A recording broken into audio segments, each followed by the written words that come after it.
Woe to those who spread lies. That will be the day of destruction for them. A day when falsehood and deceit will be exposed, and no district commissioner, no authority will have any power to save them. That day will not be about long arguments or clever words. On the fields of judgment, no one's speech will carry weight. Here in this world, people make excuses, hide facts behind endless arguments, and cover truth with fabricated reasoning. But before Allah, no argument will stand. No one can say, "Oh Allah, I had no choice, that's why I did this." No excuses will be accepted. In this world, you can silence people, manipulate facts, even buy your way through. But on that day, no law, no influence will allow a person to speak falsely. The Quran describes this scene in Surah Yasin.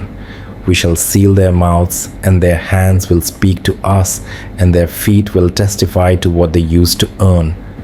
That day, a man's own skin will speak against him. His very body will testify, "Yes, you committed these sins with me." And the man will ask his skin, "How did you start speaking against me?" The skin will reply, "The one who gave speech to everything has given us the power to speak today." On that day, no excuse will be accepted. Woe to those who lied and spread corruption. Allah says, this is the day of decision. We will gather all the people, those of the past and those of the present.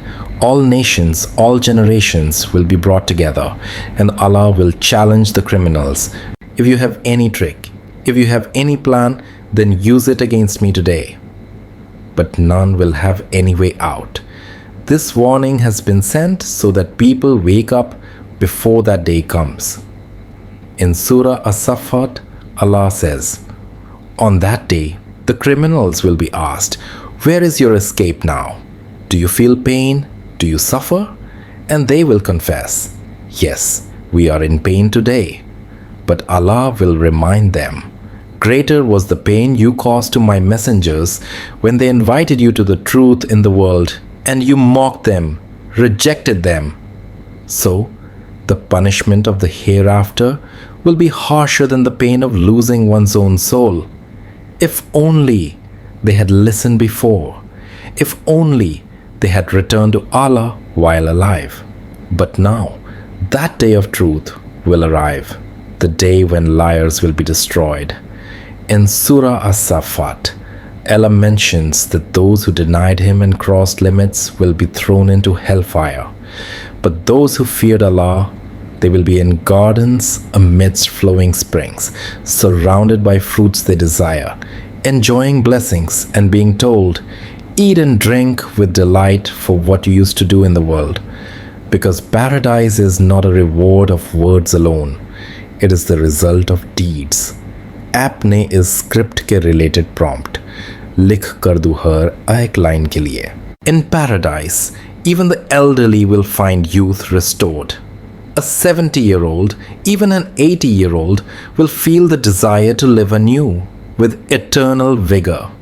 Such will be the blessings of Jannah, that a person will never grow weary of life. But here in the world, even if someone lives 100, 120, or even 130 years, what is that compared to the hereafter? The day of judgment alone is described in the Quran as lasting 50,000 years. Just that day of standing, Qiyamah, will be beyond imagination for those who denied Allah. So how much value do our short worldly lives hold, 70, 80, or even 150 years, when compared to 50,000 years of accountability? This is why Allah warns again and again. Woe on that day to those who lied, who spread falsehood and rejected the truth. In this world, people refuse to bow before Allah, though commanded to submit. They mock His warnings, they belittle His religion, and they think that just uttering the declaration of faith without deeds will be enough. But no, paradise is not cheap. No reward comes without labor, and Allah created mankind for effort and accountability.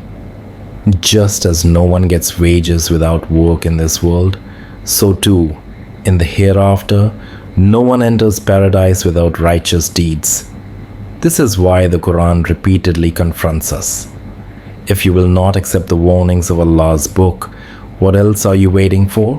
What greater proof could there be? The Quran itself was revealed. The Messenger of Allah lived among mankind, embodying every verse in practice. When asked about the Prophet's character, his wife Aisha R.A. replied, "His character was the Quran," meaning the Messenger was a living, walking Quran. Not only was the book revealed, but its practical demonstration was shown in his Sunnah. At the farewell sermon, Hajjat al-Wada, the Prophet said, "I leave behind for you two things, the Quran and my Sunnah. Hold firmly to them and you will never go astray." So the Quran is not a storybook, it is Allah's true word, sent as a final warning, as guidance for all of mankind. Therefore, O believers, take heed from this reminder. Spread this Quran to others and advise every soul who fears Allah's warning. This book is not a tale, nor mere speech, but the true, everlasting word of Allah. इस script के related मुझे prompt लिख कर दो है एक line के लिए।